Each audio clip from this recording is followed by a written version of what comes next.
Bonjour Jean-Philippe Hameux. Bonjour. Vous êtes directeur de l'IESEG, une école de commerce privée reconnue d'intérêt général, et vous estimez que l'enseignement supérieur n'a pas d'autre choix que d'être payant, sauf pour certaines filières, par exception. Pourquoi est-ce qu'aujourd'hui ces besoins ne peuvent plus être couverts par les États et de combien aurait-on besoin en France ? Il se trouve que nous assistons à une transformation de la société, mais pas seulement en France, c'est au niveau mondial et des appareils productifs, où on doit mobiliser de plus en plus de capital humain. Capital humain, donc ce sont notamment des compétences, des savoir-faire qu'on va retrouver avec l'enseignement supérieur, la recherche par exemple, et on concentre de plus en plus d'efforts au niveau mondial sur l'investissement en capital humain, et partout dans le monde, les études supérieures coûtent de plus en plus cher. Donc ça, c'est une chose. Après, la question est de savoir, est-ce qu'on peut financer cet effort considérable qu'on doit faire si on veut être dans la course de la compétition mondiale en tant que nation, mais aussi pour chacune des entreprises, mais aussi pour chaque Français, c'est-à-dire d'avoir une qualification qui répond aux besoins du marché, c'est-à-dire éviter le chômage. Je pense qu'il y a un effort considérable à faire, qui est de l'ordre de plusieurs milliards d'euros, probablement au moins 5, pour amener notre enseignement supérieur au bon niveau. 5 milliards d'euros chaque année en plus. Voilà.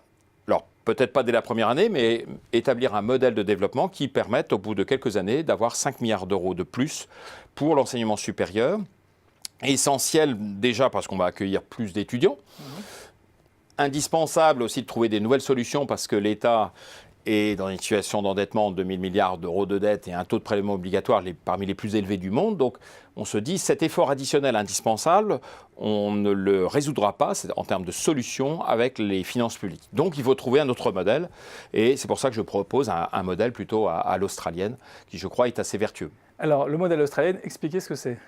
Donc le modèle du prêt à remboursement contingent, pour simplifier la traduction, c'est des études gratuites, on fait les études que l'on veut, on ne paye pas, c'est l'accessibilité totale et on paie seulement si on a un bon emploi plus tard. Donc en dessous d'un certain niveau de revenu, on ne paye jamais ses études. À partir d'un certain niveau de revenu, en Australie, on affecte 4 à 8% de son revenu au remboursement de ce qu'on appelle un prêt à remboursement contingent. Donc ça permet un financement durable de l'enseignement supérieur. En tout cas, l'OCDE a noté que c'était le modèle qu'il fallait privilégier. En Australie, ça permet depuis 1989, mise en place de ce dispositif, d'avoir une croissance très importante. 0 année de récession, d'avoir un taux de chômage infime et on a la création d'un capital humain conséquent chaque année pour un pays qui était concentré sur le primaire, donc les mines et l'agriculture, qui se transforme rapidement et qui a un secteur de l'enseignement supérieur qui est devenu un des plus attractifs au niveau mondial. Et la France peut faire cela. Elle peut le faire, mais est-ce qu'il faudrait que ce soit une règle générale ou est-ce que c'est valable pour les études de business, de droit, etc., mais pas forcément parce que si l'État a besoin d'infirmières, d'infirmiers, d'aides-soignants, est-ce qu'ils ont à payer plus tard pour cette formation ? Effectivement, la question, c'est quelle doit être la contribution de l'État versus la contribution du bénéficiaire de la formation. Les études de l'OCDE, qui sont publiées chaque année en septembre, montrent qu'à l'issue de la formation, on a un bénéfice public et un bénéfice privé. Le bénéfice public est important parce qu'il y a plus d'impôts payés, parce qu'on a des bons revenus si on a fait une bonne formation, moins de chômage, même moins de problèmes de santé.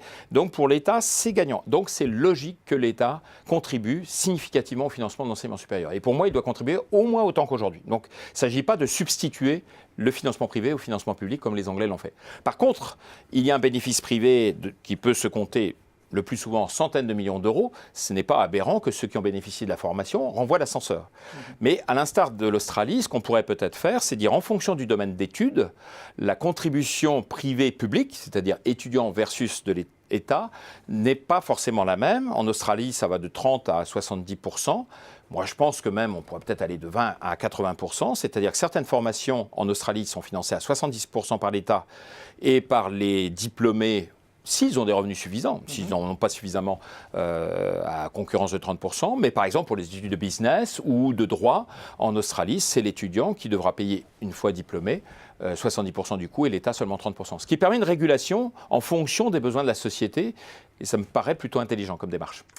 Jean-Philippe Hameux, merci beaucoup pour votre analyse. Merci.